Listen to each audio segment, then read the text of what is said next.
welcome to another episode of Tea and Trapeze. I got my to-go mug because I have an event in the city today. So just very brief, very quick, but very important. It's just about the setup of your trapeze, right? Everyone sees them and they're like, oh my God, I want one. But guys, you have to be safe. You have to make sure that the setup you have is a proper setup, that you will be super safe, whether you're installing to the ceiling or whether you have a massive stand.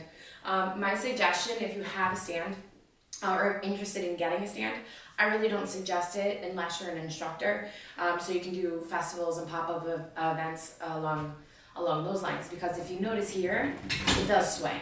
And there's some movements that I don't do on it with clients because it sways so much. Like angel pose, where you hop through on your feet, you come up and you flip, it sways a lot. It makes people unsteady. I mean, people are already nervous the first time they go upside down, and they're trusting you, that stranger that they don't really know, just walking past your booth and an aluminum stand. It is a pricey investment, but if it's something you want to do because you can't hook it up to the ceiling, go for it. But I suggest inserting through the ceiling is probably most cost effective. So with that said, Melissa, this video is basically for you, so you make sure you set up your trapeze properly. I want you super safe, and I want you to enjoy your time on the trap, especially with all that training you're doing. So shout out to Melissa. I'm so grateful that you are interested in trapeze and that you've had the benefits of it and connected last year, and now we're finally sending you one. So please enjoy your trapeze. If you have any questions, reach out to me directly. You have my cell phone number. So we'll get started. So when you receive your trapeze, it's in a pouch, and I just took it out the pouch. Everything's kind of wrapped up. You have your sling, which is a purple fabric, and then you have your handles, which are the orange and blue. I like to just have different colors to identify for you guys, so it's easier. Try to be as clear as possible. So that's your trapeze. Typically your grippers or your handles are down like this. You just want to pull them down and pull the black clips down as well, creating a nice little beautiful triangle on the longest handles and the medium handles. Most straps do not have the black clips on the shorter handles, but if you buy the cheaper variations, or there's just so many different ones you can buy online, you want to make sure that it's 100% nylon and not spandex. But some of them have the black clips on the shorter handles. You don't even need them. I don't know what they're for in the shorter ones. If you find out, please let me know. But that's not the quality trap that I have. So with the trap that I have, it came with these shorter black nylon ropes with the metal clamps here. You don't need the metal clamps. I guess it's just something to do with cost. But the knots help to give you a different height adjustment with your setup. So I'll go ahead and I'll use the black ropes, and then I'll get into the white ropes. Again, everything needs to be nylon. I thought I had a pocket. I don't have a pocket, so we're gonna use my waistband. So you're gonna take the end of the rope, throw it over your tree or your beam, whatever it is, or if you're hooking up to the ceiling, you wanna insert the edge of the rope through the metal piece that you insert into the ceiling, right? So it goes like that, and the same idea. So I'll show you one more time. You throw the metal over, or the edge of the rope, and you're gonna put it through. So take the metal piece, goes inside the rope, pull it down so it locks, and you always wanna test your ropes before you even set up your trapeze, right? So they're locked in, watch. So I know I'm safe, right? Because if I wasn't safe, I'd be hitting the ground when the ropes would come. So one of the common mistakes that people do is you can also like fold it in half, but if you fold it in half, depending on your setup, the ropes will slide across. It's not a good setup. So you kind of want to lock them in and put the metal through the one knot. Sometimes people do it the opposite way. They'll put the knot through and then a knot come down. You can also hang your trap on the knot as well, but you want to make sure on the edge of your knot you have double knots, just so you're nice and safe, especially the first time you get a trap. Sometimes the knots are very loose. So if you just set it up, and you can potentially go down, guys, and you want to be safe. This is a physical therapy method that's going to help you with your back pain. So you want to be smart. Okay. Trying to think of other common mistakes that people do with these things. But again, you can adjust the height, right? So mine is lower here, so my trap's going to be lower, and I'll show you. Always want your sling in the inside. And I don't know if you can see here, my ropes are a bit uneven. This one's a little bit lower than the other one. It's okay, it really doesn't matter unless you're going to strengthening things.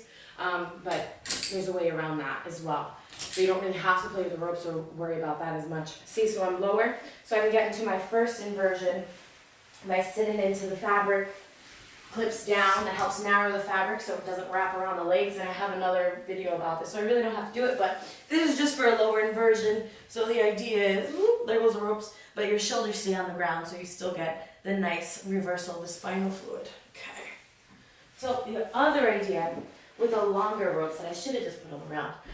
So with the longer ropes, it allows you to come even lower, depending on your setup, how high your ceilings are. Sometimes people have to wrap these black ropes around a beam, only giving them like this much height, so it's like so much higher. So what do you do in that case? You go to your local hardware store and you buy 100% nylon rope. You want to make sure it's weight tested at the very least 150 pounds because you double it up, right? So you take one end of the rope, you fold it in half, you create a little hook. You don't need those metal pieces here that the ropes come with. But you want to be conscious when you're shopping online. The carabiners are different, the ropes are different. Sometimes it doesn't even come with carabiners, sometimes it doesn't even come with rope. So you guys want to be conscious of what you're buying. If you need any help, you're interested in a trapeze, please reach out to me. I have package deals with everything you need. You have the handles, the trap, the longer ropes, the hardware to install, the instructions on how to install. So you guys are interested, please reach out to me. I have different packages, especially now since it's about the end of the year. I want to get rid of everything I have. So if you're seeing this and you're interested, let me know. I have online videos as well.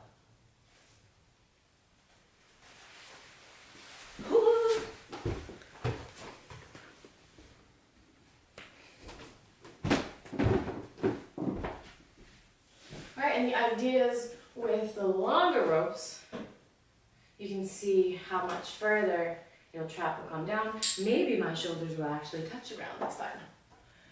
Okay. But you want to find the height that works for you in your practice. Like, so if you're feeling restorative, you want to be down to the ground, which the white nylon is going to help me do so. Right? You just want to be low to the ground, work on your stretching. You just really need like a chill moment for yourself. There's different things you can do with the longer ropes. And if it's uncomfortable on your shoulders, you can always put a pillow underneath the shoulders, right? So here you get more variation. And then sometimes if you want the trap to be super high, you can always adjust. Option to adjust, you can just go to the higher knots. So many things to hang. You can go to the higher knots and call that a day there. So you see here I'm taking the metal hook and I'm actually bringing it up to the next knot. Because the idea is, when I go upside down and do my stuff, if the metal is hanging down, it might poke me in my eye, it might pull my hair, it gets uncomfortable, I've done it before. It's bad enough that the handles tend to poke you in the eye, you don't need a metal piece poking you in the eye. So you just want to be very cautious and conscious of your practice and your setup and your equipment again. So you can always check. It's safe. So you heard that noise? That's just the carabiners clinking together. And with that said, you always want to make sure your sling is on the inside, handles are on the outside. God, what else can I say from the list? Yeah, when you go into your inversions, make sure your clips are down. Same thing, clips are down on your handles. It just creates more structure, it makes it more fluid and more convenient and easier for you. What else, guys? Oh my God, there's so many fun facts about this thing. I can be here all day. There's a lot of information with the trap, but this is the most important thing. So for me, I have this little metal beam because I have a stand that I utilize at festivals and things as well. If you have a beam exposed, you can utilize that. You can go outside on a tree, you can go out on a jungle gym. Anything you really see that has like a hole through on the opposite side, you can set it up. If there's a metal beam connected to the ceiling, it's called an I-beam because it looks like a capital I, where the bottom level kind of pokes out. Those are a little bit more challenging to set up. If you guys have that set up and you need help, I can definitely sell you the hardware for that. It's just a clamp that goes on, but you can basically only get those through construction companies. I have family that's in the industry, so I have a massive amount of them. I'm very blessed with that. And a lot of the locations I work with, they have exposed beams as such, where the beam has no space between the ceiling and the beam itself. There's no space, they're connected. Instead of some other places where I've been, I can just rope my wraps around the beam entirely because there is a space. How else can you guys set this up? Bunny's over there, he's like, what's going on? I don't know, I think that's basically it for today for the setup. If you have any questions, definitely let me know. The handles do tend to break. They're really plastic and they're like rubber. Some other companies that have it where it's like squishy, it's like foam. I personally don't like them because it shortens my grip. I like the fact that I can have a full grip here on my trap. Other ones I'm like barely touching. So that's just my opinion for what I like. I've been working with this quality trap since I started, I don't even know, 2.5 years ago. But yeah. Things do tend to tear depending on what you do with your trap. If you do like aerial stuff, flips and tricks, you're actually gonna wear away the quality of your fabric a lot faster. So maybe make sure that you purchase from a company that has a warranty, because you're gonna be doing a lot of damage to it. It's not gonna last very long.